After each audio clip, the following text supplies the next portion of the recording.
नमस्कार। आप सभी दर्शकों का स्वागत है बिहार स्वाभिमान आंदोलन के इस फेसबुक पटल पर। हमारा अभियान बिहार के तमाम 38 जिलों के ऊपर हम उनके अतीत, वर्तमान और भविष्य के विषय में एक परिचर्चा आयोजित करते रहे हैं। पुनः एक बार फिर से आपके समक्ष उपस्थित हुआ हूँ एक जिले के साथ, गणतंत्र की जननी, महावीर की जन्मभूमि, बुद्ध की कर्मभूमि, आम्रपाली की धरती वैशाली के साथ। और हमारे साथ इस कार्यक्रम में जुड़ रहे हैं हमारे वक्ता। आइए सबसे पहले हम आपसे उन लोगों से आपका परिचय करवा दें। सबसे पहले वक्ता के रूप में हमारे साथ जुड़ रहे हैं डॉक्टर रविंद्र वर्मा जी। आप डिपार्टमेंट ऑफ पॉलिटिकल साइंस के प्राध्यापक हैं, आर्यन कॉलेज हाजीपुर से। आपका सादर अभिनंदन, स्वागत हमारे इस कार्यक्रम में। हमारे दूसरे वक्ता के रूप में जुड़ रहे हैं इतिहासकार डॉक्टर शिवेश कुमार जी। आप भी एसोसिएट प्रोफेसर हैं, department of history, Allen college Bhagwanpur Vaishali. आपका भी सादर अभिनंदन, स्वागत इस कार्यक्रम में। मैं युवा कवि प्रवीण कुमार मिश्र, वैशाली की धरती से जुड़ रहे प्रबुद्ध जनों का हार्दिक अभिनंदन, स्वागत। जैसा कि हमारा विषय है सर, वैशाली आज और कल, अतीत, वर्तमान और भविष्य, इन तीन कालक्रम की चर्चा इस परिचर्चा में हम सब करेंगे। तो सबसे पहले डॉक्टर शिवेश कुमार जी हमारे साथ जुड़े हैं। आप इतिहासकार हैं, आप इतिहास की बहुत अच्छी जानकारी रखते हैं। एक अच्छे वक्ता के रूप में आपको ख्याति प्राप्त है। आपसे जानना चाहेंगे कि वैशाली की ऐतिहासिक और सांस्कृतिक वो धरोहर जिसके विषय में, जिसको लेकर वैशाली पूरे विश्व में प्रख्यात और विख्यात रही है, तो सर हमारे दर्शकों को बताएं कि वैशाली की ऐतिहासिक और सांस्कृतिक जो स्वर्णिम उसका अतीत रहा है, उसके विषय में हमारे दर्शकों को बताया जाए। जी धन्यवाद। महावीर की जन्मस्थली एवं बुद्ध के कर्मस्थली वैशाली प्राचीन काल से ही संतों, ज्ञानियों एवं जिज्ञासियों के समागम का केंद्र रही है। गणतंत्र का प्रथम प्रकाश दिखाने वाली वैशाली के ऊपर आयोजित इस वेबिनार में आप सभी सुधीजनों, विद्वानों का हार्दिक अभिनंदन, वंदन एवं हार्दिक स्वागत है। वैशाली कल, आज और कल जैसे समीचीन विषय पर वेबिनार आयोजित करने वाले बिहार स्वाभिमान आंदोलन ग्रुप को कोटिशः बधाई एवं धन्यवाद कि उन्होंने मुझे भी अपने विचार रखने का मौका दिया। शुक्रिया। इस क्रम में बहुत सारी चीजें हैं जो हमें वैशाली के सांस्कृतिक और ऐतिहासिक पृष्ठभूमि में देखने की जरूरत है। ये वैशाली बहुत प्राचीन काल से ही भारतीय इतिहास के साथ जुड़ा हुआ है। यह इसकी महत्ता है, इसकी प्रेरणा से हम बहुत सारी चीजों को देख सकते हैं। प्राचीन काल में वैशाली ज्ञान, कर्म एवं राजशक्ति की त्रिवेणी के साथ साथ ब्राह्मण, बौद्ध एवं जैन परंपरा की त्रिवेणी रही है। ज्ञान शक्ति, आत्मशक्ति और धन शक्ति भी यहाँ अलख जगाती रही है। ज्ञान साधना के लिए महावीर एवं बुद्ध जैसे मनुष्यों ने यहाँ की धरती को अपनाया। जी। महान शिष्य आचार्य विमल कीर्ति वैशाली के ही निवासी थे। उन्होंने विदेशों में बौद्ध धर्म का प्रचार किया। कोरिया, चीन और जापान के इतिहास में भी उनका गौरवपूर्ण स्थान है। वैदिक ऋषियों में अगर देखें तो महर्षि पुलस्त, महर्षि बृहस्पति, दीर्घात्मा, अंशुमंकन के यहाँ आश्रम थे। बृहस्पति के पुत्र भारद्वाज ऋषि का जन्म भी यहीं हुआ था। महर्षि शनक, सनंदन, सनत कुमार और नारद जैसे तत्वज्ञानी यहाँ सत्संग करने आते रहे हैं। वीरता के क्षेत्र में वज्जियों एवं लिच्छवियों का प्राचीन भारतीय इतिहास में महत्वपूर्ण स्थान है, क्योंकि समुद्रगुप्त जैसा पराक्रमी सम्राट अपने को लिच्छवी दौहित्र करने पर गर्व का अनुभव करता था। साथ ही वैशाली व्यापार का भी बड़ा केंद्र था, जहां बड़े बड़े सेठ रहते थे। यहाँ के नाविकों ने अपनी नावों में बैठ समुद्र पार कर बंगाल की खाड़ी से दक्षिणी चीन तट तक फैले विशाल प्रायद्वीप के साथ साथ जावा, सुमात्रा, मालद्वीप आदि के जंगलों को साफ कर बसने योग्य बनाया तथा सुदूर क्षेत्रों से व्यापारिक संबंध स्थापित किया था। वाल्मीकि रामायण के अनुसार वाल्मीकि के सिद्धाश्रम से जनकपुर जाते समय महर्षि विश्वामित्र और लक्ष्मण के साथ राम भी यहाँ आए थे। वैशाली में उन दिनों सुमति का राज्य था, जो एक महान, तेजस्वी एवं धर्मात्मा राजा के रूप में विख्यात थे। वाल्मीकि रामायण और पुराणों में विशालापुरी नगर की चर्चा है, जिसकी स्थापना इक्ष्वाकु वंशीय राजा विशाल ने की थी। बौद्ध एवं जैन साहित्य में भी वैशाली तथा विशालापुरी दोनों नामों की चर्चा मिलती है।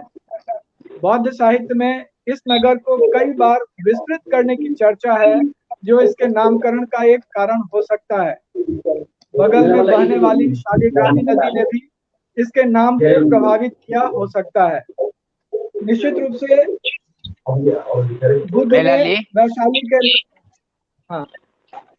बुद्ध ने वैशाली के लोकतांत्रिक आदर्शों के आधार पर ही अपने भिक्षु संघ का गठन किया था। आनंद के आग्रह पर ही उन्होंने मौसी प्रजापति गौतमी के संघ में प्रवेश की अनुमति प्रदान की थी तथा वैशाली में ही भिक्षुणी संघ की स्थापना की घोषणा की थी। वैशाली प्राचीन काल से ही महत्वपूर्ण ऐतिहासिक घटनाक्रम की साक्षी रही है। 6ठी शताब्दी ईसा पूर्व में होने वाले महत्वपूर्ण धार्मिक, सामाजिक एवं राजनीतिक परिवर्तनों की भूमि वैशाली ही थी। महावीर अपने जन्म से 22 वर्ष की अवस्था तक वैशाली में थे, तो गौतम बुद्ध का इस धरती पर 3 बार आगमन हुआ। गणतंत्र की जननी वैशाली और भारत के प्रथम साम्राज्य मगध का संघर्ष प्राचीन भारत के महत्वपूर्ण राजनीतिक परिवर्तन का सूचक है। पूर्वी भारत में मुस्लिम शासकों के आगमन के पूर्व वैशाली मिथिला के कर्नाट वंश के शासकों के अधीन रहा, लेकिन जल्द ही यहाँ बख्तियार खिलजी का शासन हो गया। तुर्क अफगान काल में बंगाल के शासक हाजी इलियास शाह ने 1345 से 1358 तक यहाँ शासन किया था। 1572 से 1574 के दौरान बंगाल विद्रोह को कुचलने के क्रम में अकबर की सेना ने 2 बार हाजीपुर किले पर घेरा डाला था। 18वीं सदी के दौरान अफगानों द्वारा तिरहुत कहलाने वाले इस प्रदेश पर कब्जा कर लिया गया। मध्यकाल और आधुनिक काल में वैशाली का इतिहास तिरहुत और मुजफ्फरपुर के साथ अविभाज्य रूप से जुड़ा हुआ है। भारतीय राष्ट्रीय आंदोलन के महानायकों में वैशाली के बसावन सिंह, बेचन शर्मा, अक्षयवट राय, सीताराम सिंह, बैकुंठ शुक्ला, योगेंद्र शुक्ला आदि का नाम अग्रणी है। गांधी जी 1920, 1925 तथा 1934 में वैशाली आए थे। 12 अक्टूबर 1972 में मुजफ्फरपुर से विभाजित होने पर वैशाली एक जिला के रूप में बन गया, जो आज हमारे सामने दिखाई पड़ता है। जी सीबीएस जी, हम पुनः आपके पास लौटेंगे। वैशाली का स्वर्णिम अतीत है। इतिहास में स्वर्णाक्षरों में वैशाली के विषय में लिखा गया है। हालांकि हमारे जो दूसरे वक्ता हैं वो किसी तकनीकी कारण से हमसे नहीं जुड़ पा रहे हैं, तो हम आपको ही कंटिन्यू करते हैं। कुछ बातों के साथ आप इसको समाप्त करें, फिर हम दूसरे वक्ता के पास चलेंगे। जी ठीक, बिल्कुल जी। वैशाली जो आज हमारे पास उपलब्ध है, जो एक गांव के रूप में है, इसकी खोज सर अलेक्जेंडर कनिंघम ने की थी, जो इसे बसाठ से जोड़ते हैं। ये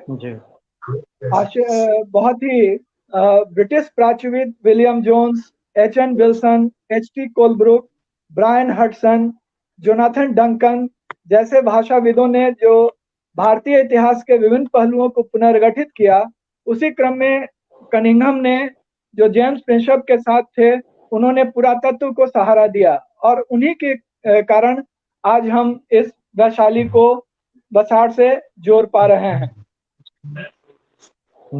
जब मैकाले का आंगलीवाद प्राच्य विद्या को ध्वस्त कर रहा था, तो मेजर मार्कम, कीटो और कनिंघम ने प्राच्य विद्या के मसाल को जलाए रखा था। वैशाली पर अगर हम बात करें तो कतिपय लोक संस्कृतियां जो यहाँ पर हमको दिखाई पड़ती हैं, उन पर भी चर्चा आवश्यक है।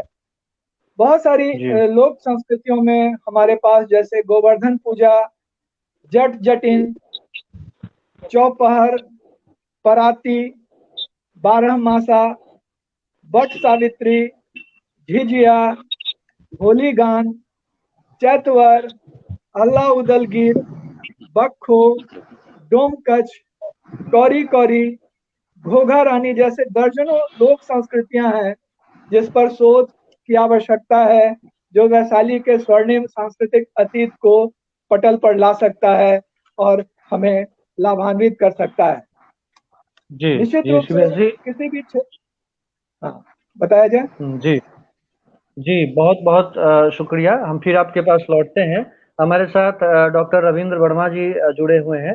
आप प्राध्यापक हैं और साथ ही साथ एडमिनिस्ट्रेटिव सर्विस में भी आपने अपना योगदान दिया है। सर, जानना चाहेंगे कि अतीत वैशाली का तो बहुत ही अधिक गौरवशाली है। वैशाली का वर्तमान कैसा है? इसके विषय में हमारे दर्शकों को बताएं। रविंद्र वर्मा सर। सबसे पहले मैं अपनी भावना व्यक्त कर दूं। आपके जी प्रति मैं आभार व्यक्त करता हूं कि आपने मुझे मौका दिया, खासकर अमित जी जिन्होंने फोन कर करके मुझे तैयार कर दिया और आने के हमारे लिए। साथ एक वक्ता, एक सेकंड सर, हमारे साथ एक वक्ता जुड़ रहे हैं, डॉक्टर रवि कुमार सिन्हा जी। आप प्राध्यापक प्राचार्य हैं आर एन कॉलेज हाजीपुर से। आपका स्वागत, अभिनंदन हमारे इस कार्यक्रम में। रवि सर, आपको अभिनंदन कर रहे हैं। जी जी, ठीक है सर। रविंद्र वर्मा सर, आप कंटिन्यू करें। हाँ, तो मैं इसके लिए आप लोगों का आभारी हूँ।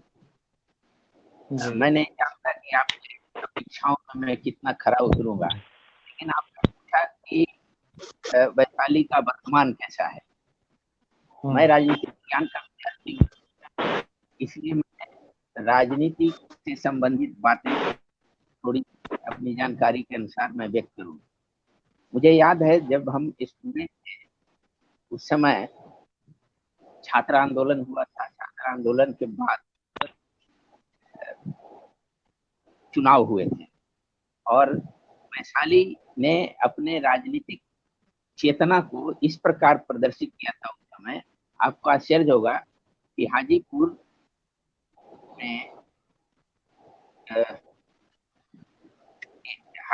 में एक ऐसा कंस्टिट्यूएंसी था जो जनरल कंस्टिट्यूएंसी था। वैशाली जिला में जो जनरल कंस्टिट्यूएंसी था, लेकिन उसमें एक अनुसूचित जाति के सदस्य वहां से जीत कर आए। और आप और भी बहुत आश्चर्य की बात है कि राम सुंदर दास नाम है उनका, जो कि बिहार के राजनीति में मुख्यमंत्री के पद पर भी गए। उसके बाद वैशाली राजनीतिक रूप से बहुत ही सक्रिय स्थान रहा है और यहाँ के आर्यन कॉलेज के बहुत सारे छात्र बिहार विधायिका में रहे हैं, मंत्री भी बने हैं। विष्णु पटेल का नाम सुना होगा आपने, जो शिक्षा मंत्री थे बिहार सरकार के। तो राजनीतिक रूप से अत्यंत सक्रिय स्थल है। पिछले 10-20 सालों में हमने देखा कि पार्लियामेंट्री कंस्टिट्यूएंसी यानी लोकसभा कंस्टिट्यूएंसी रिजर्व है हाजीपुर का। वहां से रामविलास पासवान नेता वहां से विजयी होते रहे। और मजे की बात है कि रामविलास पासवान अनुसूचित जाति के होते हुए भी सभी सामाजिक वर्ग के वो प्रिय थे। आज दुखद समाचार मिला, आज उनकी अंत्येष्टि हुई। कल उनका देहांत हो गया था, इसलिए हम उनको नमन करते हैं।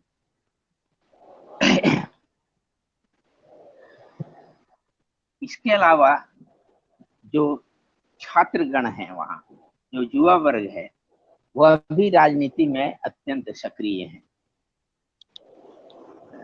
आप कुछ मैं चाहूंगा कि जी जी, राजनीति को थोड़ा हम लोग के विषय में तो आपने बताया, आप राजनीति शास्त्र के अध्येता हैं। वैशाली की जो गौरवशाली अतीत रहा है, उसके आलोक में वैशाली का वर्तमान कैसा है, इस पर हमारे दर्शकों को बताएं सर, संक्षिप्त में।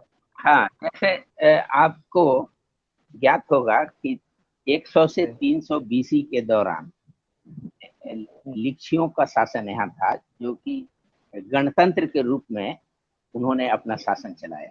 ठीक इसी समय एथेंस में, स्पार्टा में भी डेमोक्रेसी का प्रैक्टिस हुआ। तो अरस्तु ने कई संविधानों का अध्ययन किया था और उसने कहा था कि लोकतंत्र जो है, लोकतंत्र हमेशा अच्छा नहीं होता है, क्योंकि बहुतों का शासन है और जो शासन जन कल्याण कर सके वही अच्छा है। तो ये हो गई आपको यूनान की बात। उसी पीरियड में यहाँ लिच्छियों ने गणतांत्रिक व्यवस्था रखी थी। गणतांत्रिक व्यवस्था में ऐसा नहीं था कि राजतंत्र नहीं था, राजतंत्र था, लेकिन राजा अपना सभी काम एक सभा में परिषद के राय से करता था। तो इस तरह से हम मानते हैं कि वैशाली लोकतंत्र की जननी है। अभी हमारे सीएस जी ने बहुत विस्तृत जानकारी दी। वर्तमान में भी हम देखते हैं क्या कि यहाँ लोकतांत्रिक गतिविधियां और राजनीतिक चेतना अन्य जिलों की तुलना में अधिक है। मैं पटना की बात नहीं कर रहा हूँ, पटना राजधानी है इसलिए यहाँ ज्यादा रहेगा, लेकिन और सब जिलों की तुलना में वैशाली के लोगों में दो चीजों में, लोगों के अंदर दो चीजों के प्रति अत्यंत लगाव है। एक है सांस्कृतिक चीजों में और राजनीति में। राजनीति में बहुत ये सक्रिय रहे हैं यहाँ के लोग और अपना मतदान इस प्रकार करते हैं कि पता चल जाता है कि इनमें राजनीतिक चेतना कैसी है। जी रविंद्र वर्मा जी, मैं फिर आपके पास लौटता हूँ। हमारे साथ एक और वक्ता जुड़ गए हैं, डॉक्टर अरुण कुमार जी। आप सेक्रेटरी हैं गंडक घाटी सभ्यता एवं संस्कृति शोध संस्थान वैशाली से। आपका हमारे इस बिहार स्वाभिमान आंदोलन के पटल पर हार्दिक स्वागत, अभिनंदन। जी, आपकी आवाज नहीं आ रही है सर। अब मेरा सवाल रवि कुमार सिन्हा जी, आप प्राचार्य हैं आर्यन कॉलेज हाजीपुर वैशाली से, आपसे है। वैशाली के विषय में कुछ कहना सूरज को दिए दिखाने के बराबर है। उसका अपना स्वर्णिम अतीत रहा है और पूरे विश्व में ख्याति प्राप्त है। वर्तमान में वैशाली की जो शिक्षा व्यवस्था है वो कैसी है, और वहाँ की शिक्षा के विषय में हम जानना चाहेंगे कि शिक्षा की जो व्यवस्था है, क्योंकि परिवर्तन का द्योतक होता है शिक्षा, तो अतीत है उसको सहेजने और संरक्षित रखने का एक माध्यम भी है शिक्षा। तो हम अतीत को तब तक सुरक्षित नहीं रख सकते हैं जब तक हम अपनी शिक्षा व्यवस्था को सुदृढ़ न कर दें। तो वैशाली की शिक्षा व्यवस्था के विषय में हमारे दर्शकों को बताएं, रवि कुमार सिन्हा जी। बहुत बहुत धन्यवाद। आवाज आ रही है मेरी? जी जी आ रही है। हाँ आ रही है। Okay, thank you.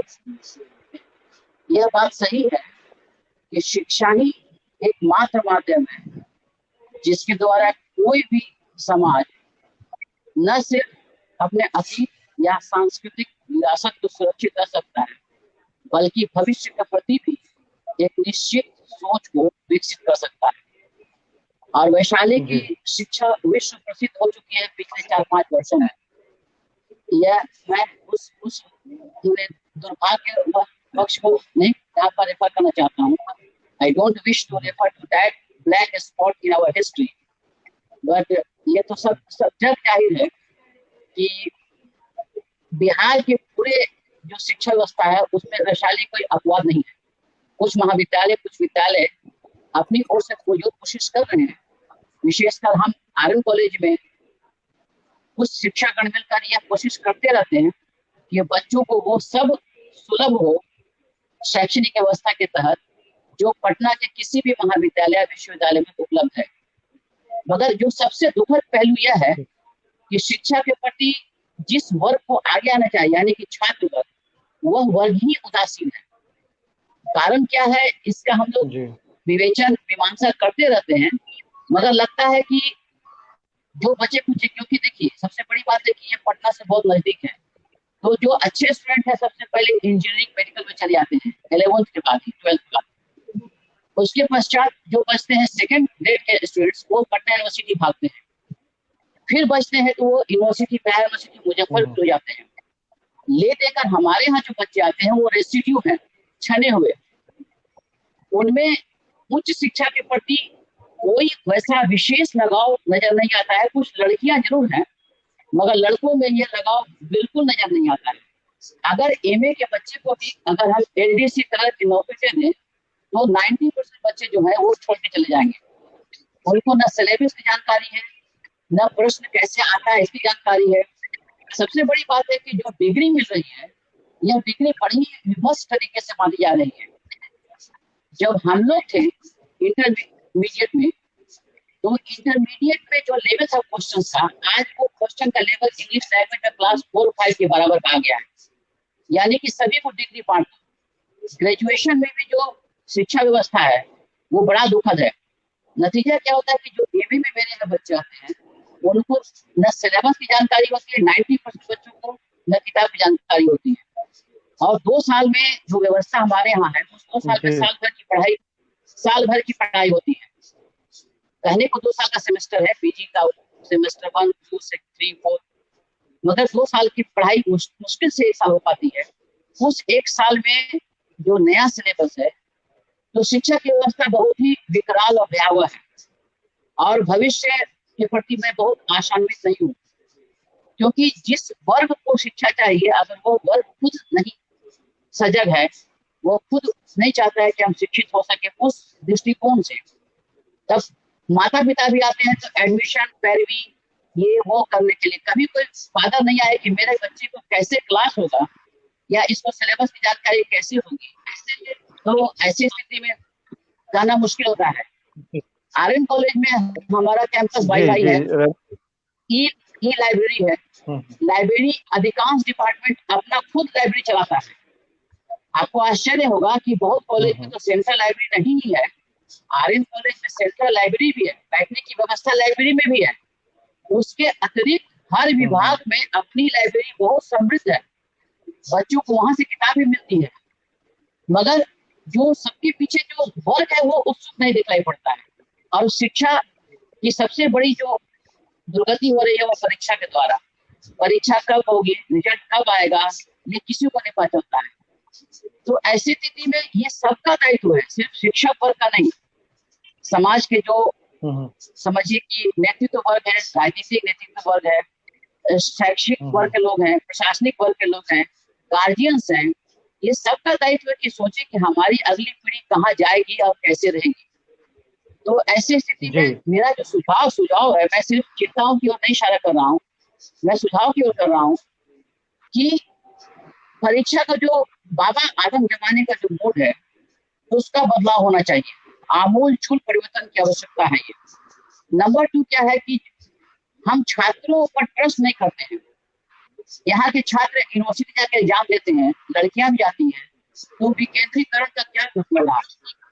आप प्रैक्टिकल में नंबर देते हैं और वो नंबर का मान्यता है वहाँ विश्वविद्यालय में। तो डिसेंट्रलाइजेशन। रवि कुमार सिन्हा जी, मैं लौटता हूं फिर आपके पास। आपने बताया जन जागरूकता की आवश्यकता है, तभी शिक्षा में आमूलचूल परिवर्तन हो सकता है और उस दिशा में हम अग्रसर हो सकते हैं। हमारे साथ एक हमारी वक्ता जुड़ रही हैं, डॉक्टर विद्या चौधरी जी। आप पुरातत्वविद हैं, इतिहासकार हैं और साथ ही साथ आप युवा संस्कृति पुरातत्व विभाग में भी आपने अपनी सेवा दी है। आपका स्वागत, अभिनंदन हमारे इस कार्यक्रम में। जी जी, आपसे जानना चाहेंगे हमारे दर्शक कि वैशाली का अतीत बहुत स्वर्णिम रहा है और विश्व भर में इसकी ख्याति रही है। आज के समय में अगर हम समकालीन बात करें, अभी के समय की बात करें, तो हमारे जो युवा हैं, हमारे जो देश वैशाली की संस्कृति और धरोहर को आगे तक ले जाने वाले जिनके ऊपर जिम्मेवारी है, उनमें इस धरोहर का गौरव बोध कितना है और क्या वो इसको संरक्षित और और भी अधिक प्रचारित करने की स्थिति में है, इसके विषय में हमारे दर्शकों को बताएं कि क्या स्थिति है वर्तमान में। जी बहुत बहुत धन्यवाद। इस विषय में भी अपने पुरातात्विक धरोहरों के बारे में भी मैं बताना चाहूंगी कि वैशाली के लोग, चाहे वो विद्यार्थी हों या विद्यार्थी के गार्जियन हों, वो इस मामले में आज भी बहुत अनभिज्ञ हैं। वो जहाँ पर रह रहे हैं उसके बारे में भी उनको पता नहीं है कि हम कहाँ रह रहे हैं। तो इस मामले में उनको जागरूक करने की जरूरत है, और जो इसके लिए हम लोग हैं, लेकिन इसके लिए प्लेटफॉर्म बनाने की जरूरत है। कि अब देखिए, मैं ये कहना चाहूंगी कि हाजीपुर से लेकर आप महनार तक चले जाएं, माने लगातार वो पुरातात्विक स्थल है, और वहां से खुदाई से भी साबित हुआ है, एक्सप्लोरेशन से भी साबित हुआ है कि ये स्थल जो है चेचर की खुदाई हुई है। कितनी महत्वपूर्ण खुदाई है, माने सिर्फ बिहार और वैशाली के लिए ही नहीं कहेंगे, वह हिंदुस्तान के लिए भी है कि एक यहाँ पर नवपाषाण कालीन मानव कंदराओं से निकलकर वो इस गंगा गंडक के संगम पे अपना वितान फैलाता है। तो कितनी महत्वपूर्ण बात है ये। लेकिन क्या हम जानते हैं, वहाँ के लोग इस बात की जानकारी उन लोगों को है कि वो कैसी जगह पे रह रहे हैं? कभी गंगा किनारे कभी घूमते भी नहीं हैं। वे चेचर पे रामपुकार बाबू को धन्य मनाइए कि वो बहुत शुरू काल से, 74 से तो मैं ही उनको जान रही हूँ, और उन्होंने एक बीड़ा उठाया और उस क्षेत्र के पुरावशेषों से, जो चेचर ग्राम समूह के नाम से जाना जाता है, उन्होंने एक म्यूजियम स्थापित करवा करके ही दम लिया, और अपने जीवन काल में उन्होंने उसको सरकार से स्वीकृति भी दिलवा ली, और आज वह सरकारी संग्रहालय है। मैंने 1983 में एक्सप्लोरेशन शुरू किया था वैशाली जिले का, और लगभग 24 वैसे पुरातात्विक स्थलों को खोजा। मेरे अपने मन में ये मनसा थी कि वैसे ही जगहों को लूं जिसके बारे में अब तक किसी को जानकारी नहीं है।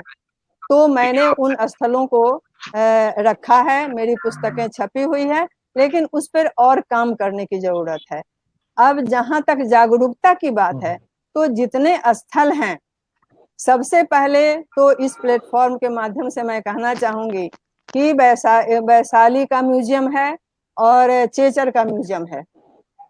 चेचर के म्यूजियम में जो सामग्रियां हैं, उनका कम से कम हमारी पीढ़ी देखे, उसके गार्जियन देखें, और वह एक मतलब हॉबी बनाए कि हम अपनी संस्कृति को कैसे जान सकते हैं कि हम कहाँ थे और कहाँ से क्रमशः हम आ रहे हैं। तो उन म्यूजियम का परिदर्शन कराना चाहिए। साथ साथ गंगा के किनारे घुमाने की जरूरत है। आज भी बहुत सारी सामग्रियां हैं जो गंगा में कट करके चली गई हैं, लेकिन हम हमारी संस्कृति को जानने के लिए जागरूकता की बहुत आवश्यकता है, जो जिसके लिए स्थानीय रूप से इसको एक आंदोलन के रूप में लेना चाहिए। जब तक यह आंदोलन का रूप नहीं लेगा यह जानकारी भी, तब तक लोगों तक बात नहीं पहुंचेगी। अब मैं इस संदर्भ में एक लाइन और कहना चाहूंगी कि बज्जिकांचल के लोग, वैशाली के लोग जानते हैं कि उनकी भाषा क्या है। उनके ग्रामीण क्षेत्र में चले जाइए, पूछिए कि आपकी कौन सी भाषा बोलते हैं या बोलती हैं, वो नहीं बता पाएंगे कि हाँ हम बोलाई छी, हिंदी बोलाई छी, लेकिन उनको ये बात नहीं मालूम है कि उनकी भाषा का नाम बज्जिका है। तो इसका कारण क्या है? जागरूकता का अभाव। तो हम लोग बड़े बड़े ऊपर से तो काम कर रहे हैं, लेकिन धरातल पर नहीं जा रहे हैं। तो ये पंचायत लेवल पर इस बात की जागरूकता की आवश्यकता है कि हमारा स्थल क्या है, वहां से क्या मिला है, और हमारी संस्कृति क्या है। तो इसके लिए जागरूकता की जरूरत है, और इसके लिए जो स्कूल कॉलेजेज हैं उनको इसमें अहम भूमिका निभानी होगी। हमारे कुछ प्रोफेसर्स लोग बैठे हुए हैं, हमारे और एक्सकेवेटर भी, चेचर के एक्सकेवेटर भी बैठे हुए हैं। तो खास करके स्कूल कॉलेज में क्या है कि लोग, बच्चे ज्यादा उस तरफ आकर्षित होते हैं। अगर किसी म्यूजियम को स्कूल के टीचर घुमाने ले जाएं, उसके बारे में बताएं, जरूरत हो तो हम लोग हैं जो जानकार लोग हैं उनका सहयोग लें, तो शायद ये जागरूकता थोड़ा सा काम शुरू करेगा और लोगों को ये जानकारी दे। अब जैसे हाजीपुर में नेपाली मंदिर है, कितने लोगों को नेपालिया के छावनी इतने ही नाम से तो लोग जान रहे हैं, विशेष तो जानकारी नहीं है। उसी तरह से बाकी के बारे में भी है। मैंने भाषा पर भी बात कर ली, चूंकि अभी थोड़ी देर पहले उसी से संबंधित वैशाली पर ही मेरा एक कार्यक्रम चल रहा था। तो मैं अपने स्कूल कॉलेज के जो रहनुमा हैं उन लोगों से निवेदन करना चाहूंगी कि वो इसका बीड़ा उठाएं और जिससे जो सहयोग लेना है वो सहयोग लें, और जहां से लेने की जरूरत होगी अगर हम लोग सक्षम होंगे तो निश्चित रूप से अपना सहयोग देंगे और दिलवाने की भी कोशिश करेंगे। तो जागरूकता के लिए मेरा कहना है कि अपनी संस्कृति, अपनी भाषा, अब बिना संस्कृति के जाने हुए विकास संभव नहीं है। देखिए आज हमारा जो समाज जो है थोड़ा उल्टी हवा में जा रहा है, वो पक्ष में नहीं जा करके धारा के विपरीत जा रहा है हमारी संस्कृति के। तो उनको संस्कृति पे लाने के लिए अपनी संस्कृति को बतानी होगी कि हम क्या थे और उसी से, उस बिंदु से आज हम इस बिंदु पर आए। हमारा जो कृषि पशुपालन का सामान था आज से कहीं कमजोर नहीं था नवपाषाण काल में। अरुण जी बैठे हुए हैं, वो बताएंगे इस बारे में। तो हमारा कितना समृद्ध था कृषि और कितना समृद्ध था समाज। जिस सरकंडे से उस जमाने में दीवार बनाते थे, उस पर मिट्टी का लेप चढ़ाते थे, उसका प्रमाण मिला है खुदाई से। आज भी ग्रामीण क्षेत्रों में चले जाइए वो मिल जाएगा। तो कितनी पुरानी हमारी संस्कृति है। हमारा ईंटा ढह सकता है लेकिन वो टूट जाएगा, हम फिर उसको तुरंत खड़ा कर सकते हैं। तो अपनी संस्कृति के प्रति जागरूक करने की जरूरत है, जिसमें मेरा निवेदन स्कूल भी, कॉलेज भी जो स्थानीय हैं उनको अपनी भूमिका निभानी चाहिए। जी, हम फिर आपके पास लौटते हैं। आपसे बहुत सी जानकारी को मिलेगी। हमारे साथ अरुण कुमार जी जुड़े हुए हैं। आप गंडक घाटी सभ्यता एवं संस्कृति के सचिव हैं, वैशाली से हैं। आपसे जानना चाहेंगे सर, इतना गौरवशाली अतीत है वैशाली का, इतनी सारे पुरातात्विक और ऐतिहासिक साइट्स हैं वैशाली में, पर्यटन की क्या स्थिति है? और इतना अच्छा सब कुछ होने के बावजूद क्या विश्व स्तर का पर्यटन बन पाया है वैशाली में? पर्यटन की स्थिति पे हमारे दर्शकों को बताएं डॉक्टर अरुण कुमार जी।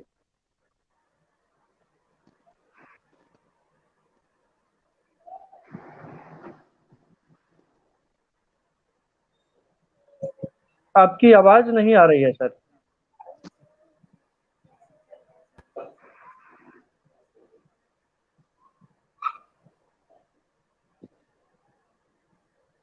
आ रही है हम लोगों तक।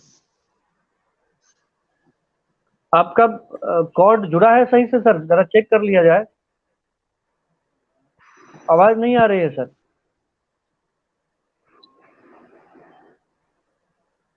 सर की आवाज नहीं आ रही थी, लगता है कोई तकनीकी कारण से।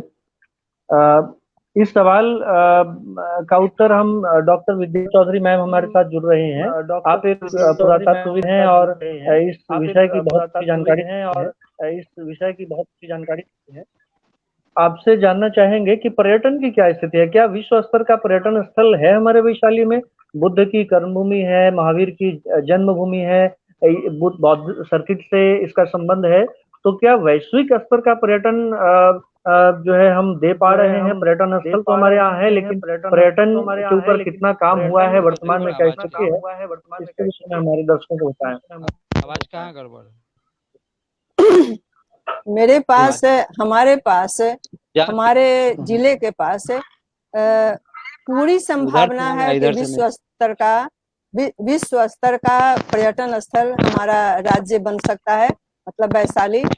और इससे बड़ी संपत्ति तो कहीं है ही नहीं। जितनी संपत्ति वैशाली जिले में है हम एक लाइन ये कहना चाहेंगे कि विश्व के इतिहास से हिंदुस्तान को निकाल दीजिए और हिंदुस्तान के इतिहास से बिहार को निकाल दीजिए और बिहार के इतिहास से वैशाली को निकाल दीजिए तो विश्व का इतिहास अधूरा रहेगा। तो हमारे वैशाली को यह कुवत है, लेकिन उस कुवत को दिखाने की जरूरत है, जिसमें हम लोग पीछे हैं, वैशाली पीछे है।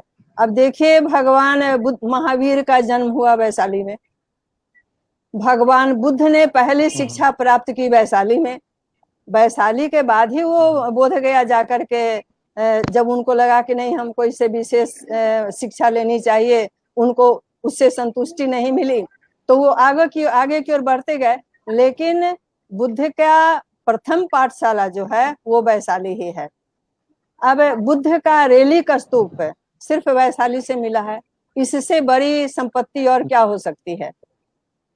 रघुवंश बाबू तो बेचारे लड़ते लड़ते इसके लिए ऊपर चले गए, लेकिन बाकी लोगों का दायित्व है हम लोगों का कि उसको वैशाली में सुस्थापित करावें। और उसके साथ साथ वैशाली में जितने पर्यटन, अब हाजीपुर का है, हम जब उसको लोगों के सामने में रखेंगे कि हमारे पास ये चीज है, तब ना लोग जानेगा कि हाँ हम कितने समृद्ध हैं कि हम गरीब हैं। सो अगर हम दिखाएंगे ही नहीं, कोई भी जो बिजनेस करता है वो सबसे पहले सामने दुकान में अपने कपड़े को, अपने सामान को लगाता है जो अच्छी चीजें रहता है।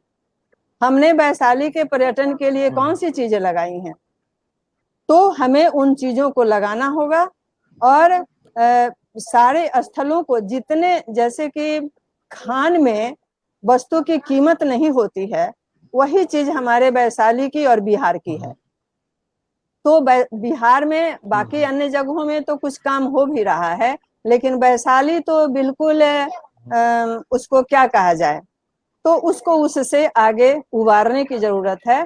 और अगर यहाँ से बुद्ध आखिर कहाँ जाते थे, राजगृह से वैशाली और कुशीनारा तक कहाँ से गए।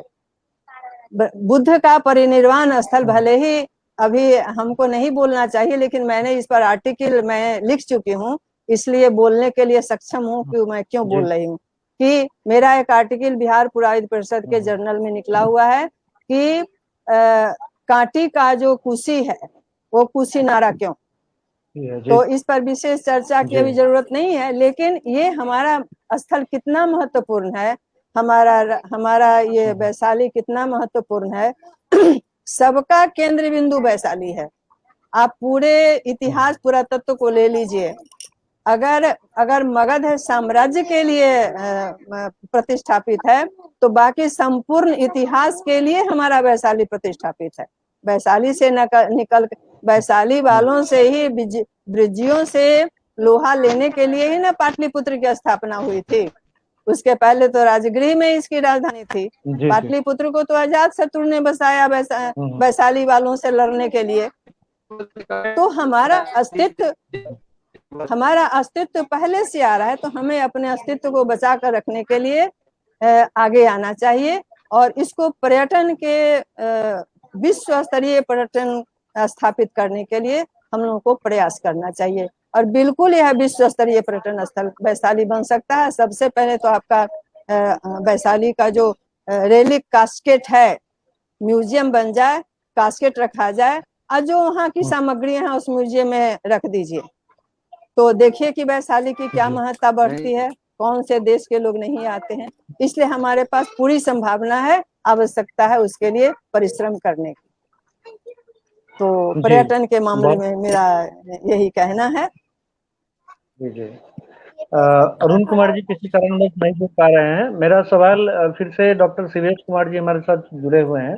सर, केले का शहर हाजीपुर भारत में ही नहीं विश्व स्तर पे हम इस नाम को जानते हैं, विश्व के लोग। हाजीपुर वैशाली की अगर हम बात करें तो उद्योग की क्या स्थिति है, औद्योगिक क्षेत्र की हम बात करें, क्योंकि उद्योग के बगैर विकास संभव नहीं है। तो वैशाली में उद्योग की स्थिति पे हमारे दर्शकों को बताएं कि वहाँ उद्योग की क्या स्थिति है।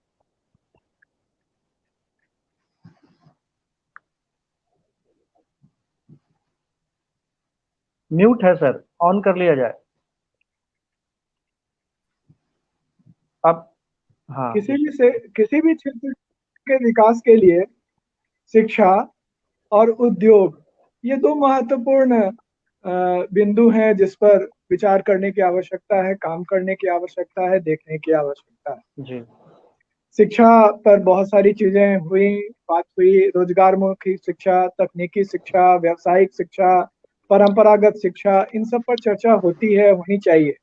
लेकिन साथ ही उद्योगों के क्षेत्र में अगर हम देखें तो कुटीर उद्योग, लघु उद्योग, कृषि आधारित उद्योगों की हमारे वैशाली में बहुत अधिक संभावनाएं हैं और दुर्भाग्य है कि अभी हम उस पर बहुत ज्यादा वृहद रूप से कार्य नहीं कर पाए हैं। फिर भी हाजीपुर के पास एक औद्योगिक नगर स्थापित है जिसमें कई तरह के कारखाने, कंप्यूटर बनाने के कारखाने, ये आवाज टेलीविजन के स्पष्ट नहीं आ कारखाने, रही। बिस्कुट बनाने के कारखाने, ये सब हैं।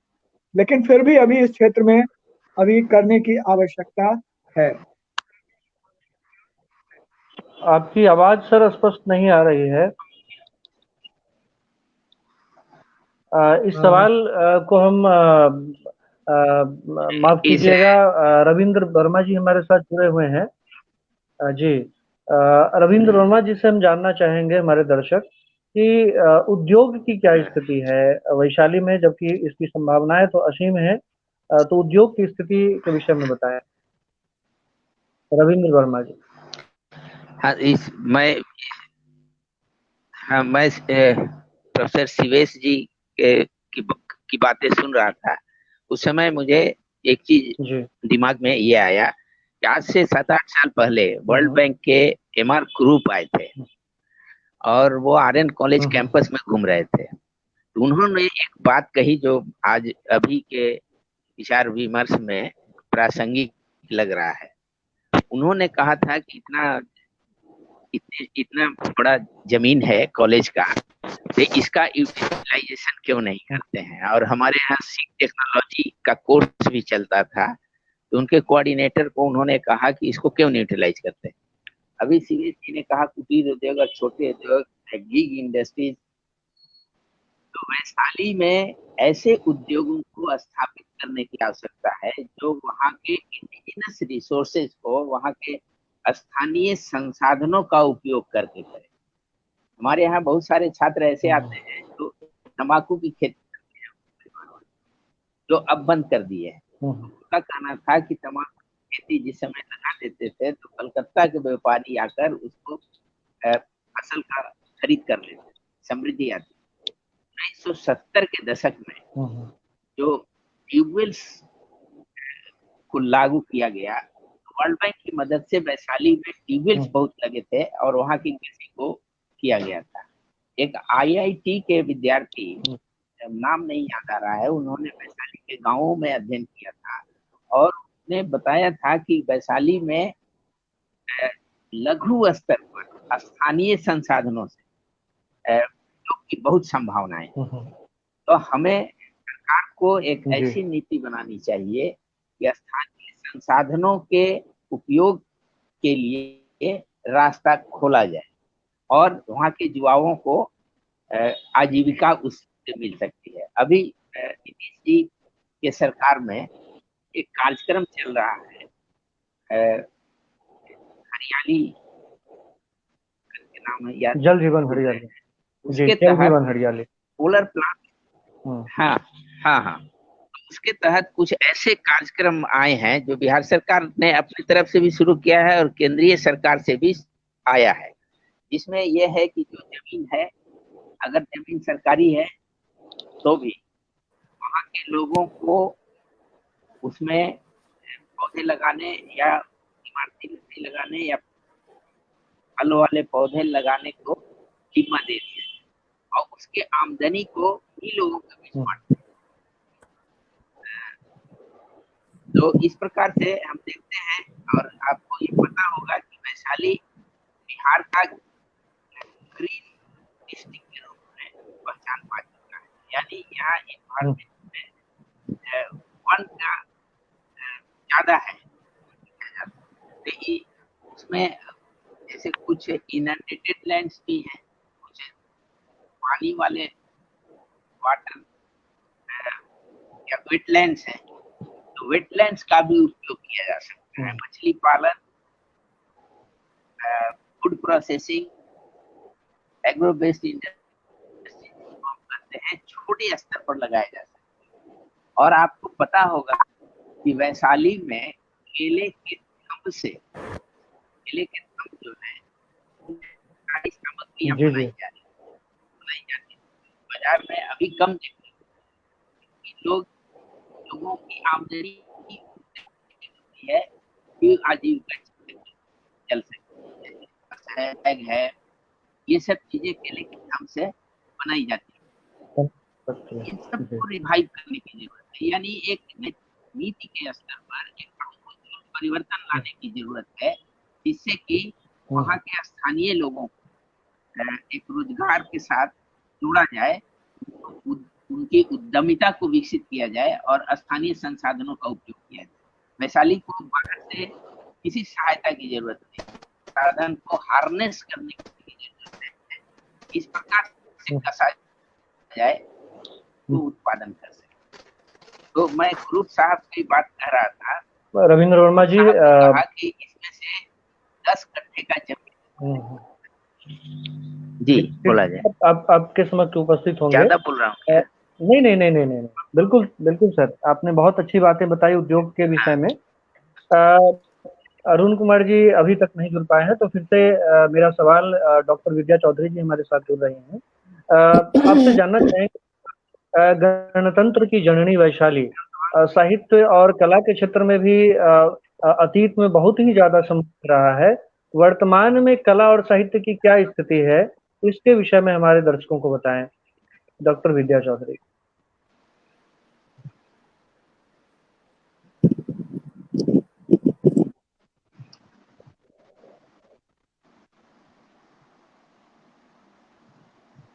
म्यूट है मैडम।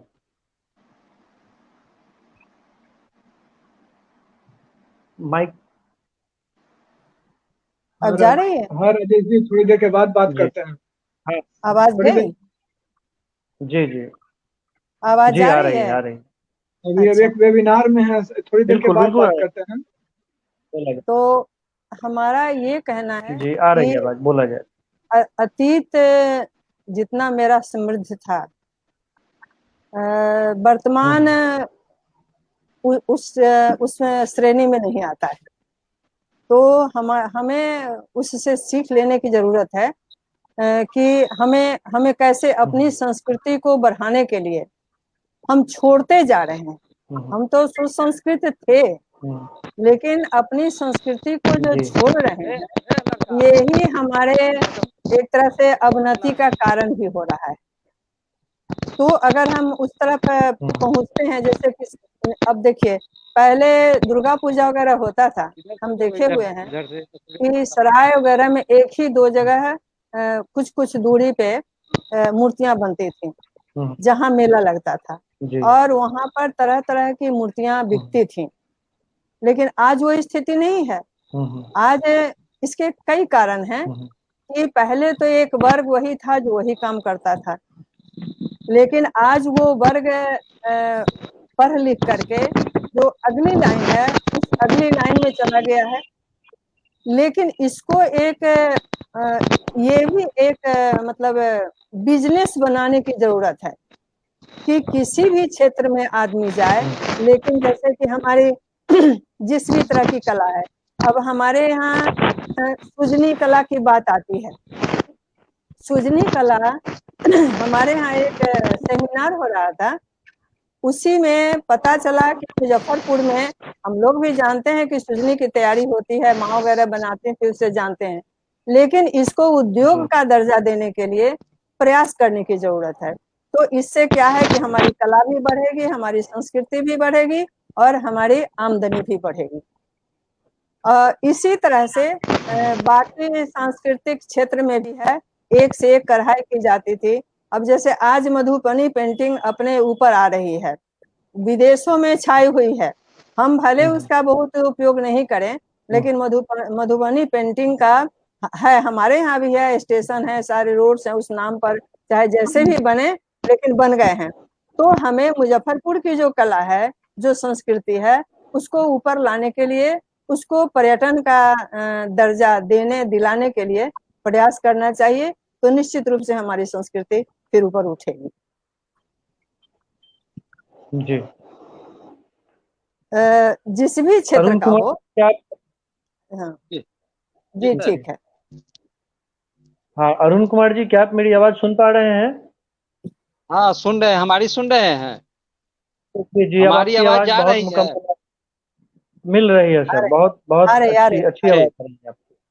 जी ठीक जी जी, आपके आपके बगैर तो परिचर्चा अधूरी रह ठीक जाती। ठीक शायद ठीक। आपने बहुत सारा काम किया है वैशाली के ऊपर। जी, हाँ हमारे दर्शकों को बताएं कि वैशाली का पोटेंशियल बहुत ज़्यादा है, पर्यटन की बहुत संभावनाएं हैं, लेकिन पर्यटन जी जी का उस तरह का विश्व स्तर का पर्यटन कहीं हम नहीं देख जी पाते हैं। तो आप जी उन जी जी। कारणों के विषय में बताएं कि पर्यटन, आखिर हम विश्व स्तर का पर्यटन या वैशाली को उतना ज़्यादा प्रोजेक्ट नहीं कर पा रहे हैं, विश्व पटल पे नहीं रख पा रहे हैं, तो क्या कारण हो सकता है इसके पीछे? इसके विषय में हमारे दर्शकों को बताएं। इसके दो प्रमुख कारण हैं। पहला कारण तो जी सामाजिक कारण है और दूसरा जी। पॉलिटिकल कारण। हमारा जो ये वैशाली और खास करके गंडक का क्षेत्र है, जो हिमालय से लेकर के हम्म यहाँ गंगा तक फैली हुई, यहाँ आपको हम्म नवपाषाण काल से लेकर के और अभी आधुनिक काल तक कंटिन्यूअस सेटलमेंट का एविडेंस मिलता है। एक्सकेवेशन हमने पहाड़ का कराया और यहाँ चेचर हम्म और तो बहुत जगह कराया, लेकिन दो साइट ऐसे हैं जो नवपाषाण काल से संबंधित है। इन दोनों ही जगहों हम्म पर नवपाषाण काल, ताम्रपाषाण काल, लौह काल, बुद्ध के समय का जिसको हम लोग एनबीपी पीरियड बोलते हैं, उसके बाद फिर हिस्टोरिकल पीरियड, उसके बाद डायनेस्टिक पीरियड का लेकर के आपको ये मुगल सल्तनत काल और मुगल पीरियड तक का तो कंटिन्यूअस एविडेंस और बहुत सारे स्मारक मिलते हैं।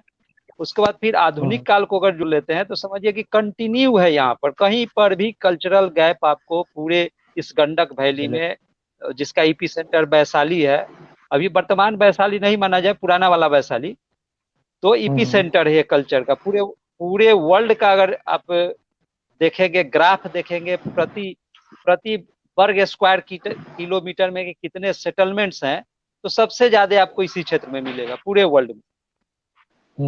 अभी आप प्रत्येक 5 किलोमीटर पर देखिएगा तो बौद्धकालीन एनबीपी सेटलमेंट आपको पूरे गंडक वैली, वैशाली, मुजफ्फरपुर, समस्तीपुर, बेगूसराय और ये चंपारण, फिर उधर गंडक उस पार चले जाइए तो छपरा, सारण में भी मिलेगा। तो सामाजिक कारण ये है कि सबसे जब हमारे यहाँ रामायण काल से लेकर के ये सूफी काल तक भिन्न भिन्न तरह के कल्चरल एक्टिविटीज का एविडेंस मिलता है।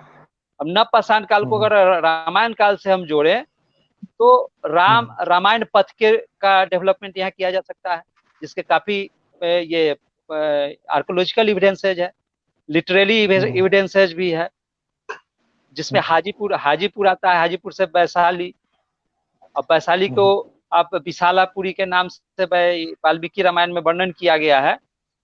तो थोड़ा सा पुरातात्विक विषय से विषयांतर नहीं ना हो रहे हैं हम? नहीं नहीं, बिल्कुल नहीं। विषय से विषयांतर तो नहीं हो रहा। हाँ, तो नहीं ये नहीं, आप हाजीपुर का जो बिल्कुल क्षेत्र है सर, हाँ, तो ये वर्तमान जो हाजीपुर है वहां से लेकर के और पूरे महनार, और महनार से चले जाइए बेगूसराय, और फिर उत्तर की ओर जब बढ़ेंगे तो ये हिमालय की तराई, ये कंटिन्यूअस सेटलमेंट है जो मेरा लगभग अधिकांश खोजा हुआ है, बहुत सारे साइट्स हमने खोजे हैं। ये सभी जगहों पर आपको नवपाषाण से लेकर के और पाल पीरियड, इवन मुगल पीरियड तक के आपको एविडेंस मिलते हैं, पाल पीरियड तक के अधिकांश मिलते हैं। तो इस कंटिन्यूअस सेटलमेंट का है। तो रामायण सर्किट का हम लोग डेवलपमेंट कर सकते हैं। उसके बाद बौद्ध सर्किट का हम लोग डेवलपमेंट कर सकते हैं, ये जैन सर्किट का डेवलपमेंट कर सकते हैं। बहुत ऐसे ये सिख धर्म से संबंधित बहुत सारा है, जैसे चेचर में एक खालसा जगह है, फिर ये लालगंज में एक जगह है, तो सिख धर्म से भी हम उसका सर्किट डेवलप कर सकते हैं। सूफी संतों का बहुत सारा मजार है यहाँ पर, उसको डेवलप, मतलब सारे धर्मों से संबंधित यहाँ पर साक्ष्य मौजूद है। सभी धर्मों से संबंधित हम पर्यटन की अपार संभावना है जिसको हम लोग कर सकते हैं। दूसरी, वैशाली में अगर भगवान बुद्ध की जो अस्थि अवशेष यहाँ से वैशाली से मिला था, उसके ऊपर अगर बहुत बड़ा खूबसूरत स्मारक बनाया जाए तो यह वैशाली सिर्फ वैशाली का ही नहीं बल्कि पूरे उत्तर बिहार का ये कायाकल्प कर सकता है। इतना बड़ा रोजगार का स्रोत जो है ये उपलब्ध करा सकता है, जिसमें आप एक लेबर क्लास से लेकर के बड़े बड़े होटल वाले, बड़े बड़े ये ट्रैवल एजेंट वाले सभी लोगों को रोजगार मिलेगा। जो जिस पेशा से जुड़ा हुआ है लगभग अधिकांश लोगों को रोजगार मिलेगा। तो ये हमारे गवर्नमेंट से संबंधित ये बात है। और सामाजिक जागरूकता हम लोगों की नहीं, कि सामाजिक प्रेशर भी हम लोग नहीं बना पा रहे हैं सरकार के प्रति कि सरकार हम लोगों को ये करे। अब भगवान बुद्ध ऐसे चीज जो पूरे वर्ल्ड में सिर्फ वैशाली से मिला, उसके लिए हाई कोर्ट में केस करना पड़ा, केस में डिग्री हुई, उसके बाद भी आज तक कुछ नहीं हुआ है। वो पूरा जमीन जो एक्वायर हुआ उसमें हम हुए थे। हम आर्ट एंड कल्चर डिपार्टमेंट में हमने भी काम किया और सौभाग्य मिला कि उस प्रोजेक्ट से जुड़ने का। पूरा जो जमीन उमीन एक्वायर हुआ तो उसमें भी हमने किया, तो जमीन उमीन एक्वायर हुआ है। लेकिन जिस गति से काम होना चाहिए अब तक वहां पर अस्थि अवशेष लग जाना चाहिए। और जैसे ही सर अस्थि अवशेष वहां पर लगेगा, ये पूरे उत्तर बिहार और फिर दक्षिण बिहार पटना उटना जो इलाका है सब गया से लेकर के यहाँ तक काफी डेवलपमेंट होगा। पूरा केसरिया है, केसरिया से आप चले जाइए नेपाल के तराई तक स्तूप ही स्तूप है, जो आपको बौद्ध धर्म और जैन धर्मों से संबंधित बहुत सारी स्तूप है। बहुत सारे स्तूप तो कट गए, बहुत सारे ये कल्चरल साइट है जो विलुप्त हो गए। एक भेरियाडी है आपको ये सराय के नजदीक, वो न्यूलिथिक साइट था, उस पर ये ईंट भट्टा बना करके पूरा के पूरा साइट को ही डैमेज कर लिया। इस तरह बहुत सारे वैशाली के कोल्हुआ को काट करके रेलवे लाइन पर भर दिया गया। तो कुछ इस तरह के कानून भी हमारे पास नहीं है कि अगर कोई काट रहा है तो उसको रोका जाए। ये बहुत सारे गवर्नमेंट के स्तर पर, सामाजिक स्तर पर है, जिसको सुधार करके हम अपनी और अपने समाज की, अपने राज्य की, अपने देश की काफी मान प्रतिष्ठा बढ़ाने के साथ साथ आर्थिक रूप से भी हम सबल बना सकते हैं। जी, समय भी का ध्यान हम लोगों को रखना है। तो अब क्योंकि 5 मिनट का समय बच रहा है, तो मैं आप लोगों से 1 से 1.5 मिनट में कुछ टिप्पणी चाहूंगा। तो मैं चलता हूँ, शिवेश कुमार जी हमारे साथ हैं। बताएं कि वैशाली के गौरवशाली अतीत को अगर हमें पुनः स्थापित करना पड़े या वैशाली को विकासोन्मुख करना पड़े, तो कौन सी एक चीज आप बताना चाहेंगे जिससे वैशाली विकसित होगा भविष्य में? शिवेश जी। शिक्षा, एक शब्द में कहें तो शिक्षा, ऐसी शिक्षा जो हमारी संस्कृति को बढ़ावा देती हो, हमारे लोगों को रोजगार मुक्त करती हो और हमारे अतीत को हमारे सम्मुख स्पष्ट रूप से रखती हो। निश्चित रूप से चूंकि वैशाली एक महत्वपूर्ण स्थल है, जैसा कि विद्या मैम ने भी कहा कि वैशाली को अगर निकाल दें तो बिहार का अस्तित्व नहीं है, बिहार को निकाल दें तो भारत का अस्तित्व नहीं है। तो निश्चित रूप से वैशाली को केंद्र में रखकर अगर हम शिक्षा के प्रचार में, शिक्षा की व्यवस्था में अगर हम आमूलचूल कुछ सुधार रख सकें या उस पर कुछ हम काम कर सकें, तो निश्चित रूप से हम ये कर सकते हैं। जी, बहुत बहुत शुक्रिया शिवेश जी।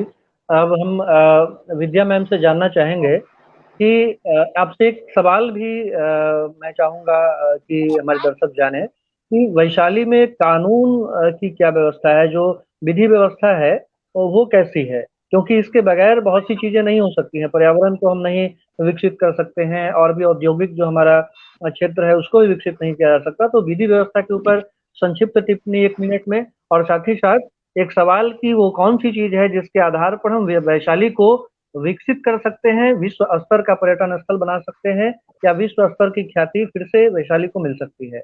विद्या मैम।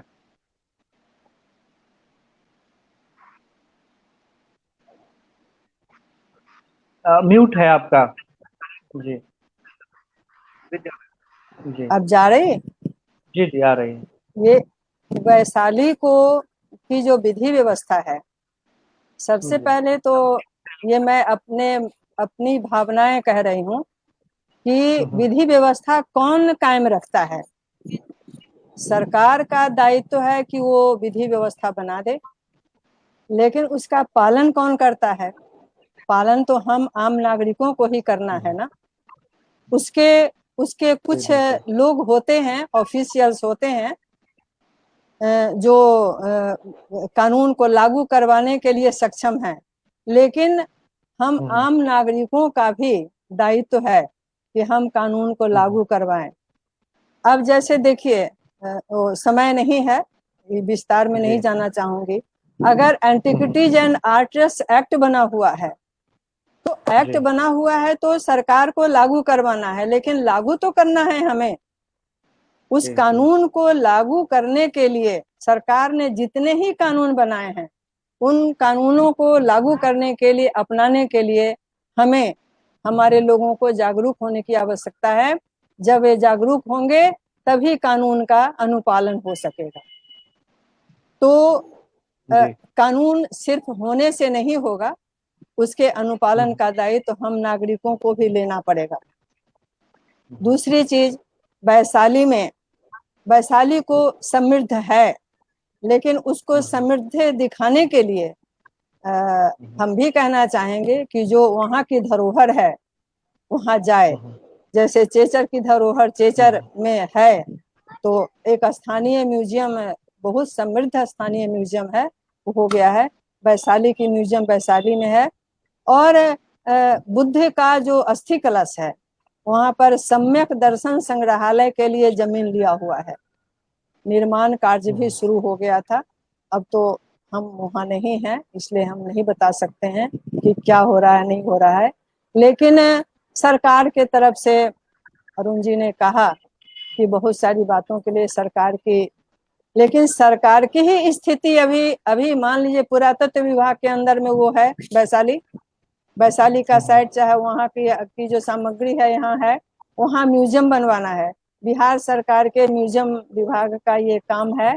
लेकिन अभी हमको लगता है कि गरीब हो गया है विभाग, और विभाग के पास माने संचालन के लिए आदमी नहीं है, देख रेख करने के लिए आदमी नहीं है, तो किससे देख रेख करवाएगा। तो थोड़ी जो व्यवस्था है, व्यवस्था भी हम भी उसी सरकार से हैं, अलग से नहीं है, हम भी उसके पार्ट हैं, आज भी हैं, कल भी थे, आज भी हैं, और जब तक जिएंगे तब तक रहेंगे। तो हम लोगों को प्रयास करना है कि कैसे वो सम्यक दर्शन संग्रहालय पूरा हो, इसके लिए सरकार से कैसे काम किया जा सकता है। वहाँ के जो जनप्रतिनिधि हैं, वहाँ के जनप्रतिनिधि को इस मामले में, क्योंकि देखिए हम लोग तो उसके मातहत रह चुके हैं, हम लोग ज्यादा नहीं कह सकते हैं, इतना कहने में कोई संकोच नहीं है। जो जनप्रतिनिधि हैं, रघुवंश बाबू कह रहे थे तो जनप्रतिनिधि होने के नाते कह रहे थे। हमने बहुत वर्षों बाद वहाँ जो जमीन लिया हुआ है वो सब बहुत सारे चीज हमारे हाथ से निकले हैं। तो मैं जानती हूँ कि हाँ, वहाँ पर सम्यक दर्शन संग्रहालय के लिए सारी बातें हैं, लागू होना चाहिए। अब लागू कैसे होगा, ये जनप्रतिनिधि के माध्यम से लागू हो सकता है कि वो इस काम में लगे, आप लोग लगवाएं, ताकि वैशाली की धरोहर वैशाली को जाए और उसको पब्लिसिटी मिले। मान लीजिए कि वहाँ एक रूम में रख करके बंद कर दें, उसकी सुरक्षा की बात है। असल में बात ये भी है कि जब तक व्यवस्थित नहीं जगह होता है तब तक वह इतनी बड़ी संपत्ति जो विश्व धरोहर है वो नहीं रखी जा सकती है। और इसके लिए यहाँ बहुत सारी व्यवस्थाएं हैं, उस व्यवस्था के तहत यहाँ रखी हुई है। तो उतना व्यवस्था को कायम करना सरकार का काम है, और सरकार से काम करवाने के लिए जो लोक प्रतिनिधि हैं उनसे उनको इस मामले में आगे आना चाहिए, ताकि वैशाली को उसकी अपनी गरिमा प्राप्त हो सके जहां पर वो थी। जी, बहुत बहुत धन्यवाद आपका। अब हम जानना चाहेंगे अरुण कुमार जी से कि सर आप बताइए कोई एक ऐसी बात जिससे वैशाली की जो धरोहर है उसको संवर्धित और संरक्षित किया जा सके, साथ ही साथ वैशाली के गौरव को पुनः स्थापित कराने में सहयोग करे, वो एक चीज जो वैशाली को विकासोन्मुख बना सकता है। संक्षिप्त टिप्पणी आपसे। सर, उसका प्रचार और प्रसार करना सामाजिक क्षेत्र में और विश्व स्तर पर, ये हाँ, जो हमारे पास सोना है, लेकिन हम लोग नहीं जान रहा है कि आपके पास सोना है या कोई इस तरह की कीमती चीज है, तो उसका डिस्प्ले करना, उसका प्रचार प्रसार करना कि हमारे पास जो धरोहर है वो काफी अमूल्य धरोहर है, और ये आपके लिए भी उतनी आवश्यक है जितना कि हमारे लिए, पूरे मानव जाति के लिए है। क्योंकि यहाँ पर विश्व शांति की आवाज गूंजी, यहाँ पर राम आए, सीता जैसी और अहिल्या जैसी महिलाओं का ये भूमि रहा है, अम्रपाली जैसी महिला की भूमि रही है, महावीर जैसे विद्वान और शांति प्रिय व्यक्ति की भूमि रही है, बुद्ध जैसे व्यक्तित्व की ये भूमि रही है, और ना जाने इतने कैसे जाने अनजाने कितने महापुरुष यहाँ पर हुए। स्वतंत्रता आंदोलन में एक पर एक विभूति हुए। महात्मा गांधी भी इसी के धरती से अपने चरण को रख करके आगे बढ़े और देश को आजादी दिलाए। तो इस तरह से प्रत्यक्ष परोक्ष न जाने कितनी विभूतियां, कितनी आत्माएं इसमें इसके वायुमंडल में है कि उन सबों का भी हार्दिक इच्छा होगा कि इसका प्रचार प्रसार हो और फिर वही गौरव प्राप्त करे जो है 6th सेंचुरी BC में और रामायण समय में, जनक के समय में इसका महत्व था पूरे ब्रह्मांड। जी, धन्यवाद अरुण जी। अब हमारे साथ हमारे वक्ता डॉक्टर रविंद्र वर्मा जी हैं। आपसे भी हम फाइनल टिप्पणी चाहेंगे। सर, बताया जाए वो एक ऐसी कोई चीज जो वैशाली का भविष्य स्वर्णिम बना सकता है, वैशाली का जो भविष्य हो वो विश्व पटल पर अपनी एक अलग पहचान बना सकता हो, उसके लिए कोई एक ऐसी बात जो आप रखना चाहते हो इस पटल पर।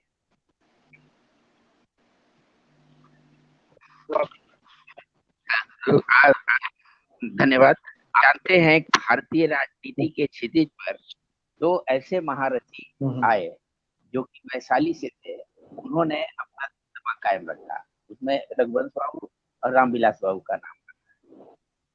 अभी आपने क्विक सुझाव चाहा है, छोटे में क्या सुझाव? मेरा ये कहना है कि जो विद्या मैम ने कहा, जो अरुण बाबू ने कहा, जो शिवेश जी ने कहा, शिक्षा, फिर पुरातत्व को ऊपर लाना या फिर पर्यटन स्थल के रूप में विकसित करना, इन सभी चीजों का दारोमदार इस बात पर निर्भर करता है यहाँ के जो राजनीतिक नेतृत्व है वह इनको कितना महत्व देते हैं, और यह दारोमदार इस बात पर निर्भर करता है कि लोग अपनी राजनीतिक प्राथमिकताएं तय करने में क्या इन सब चीजों को ध्यान में रखते हैं।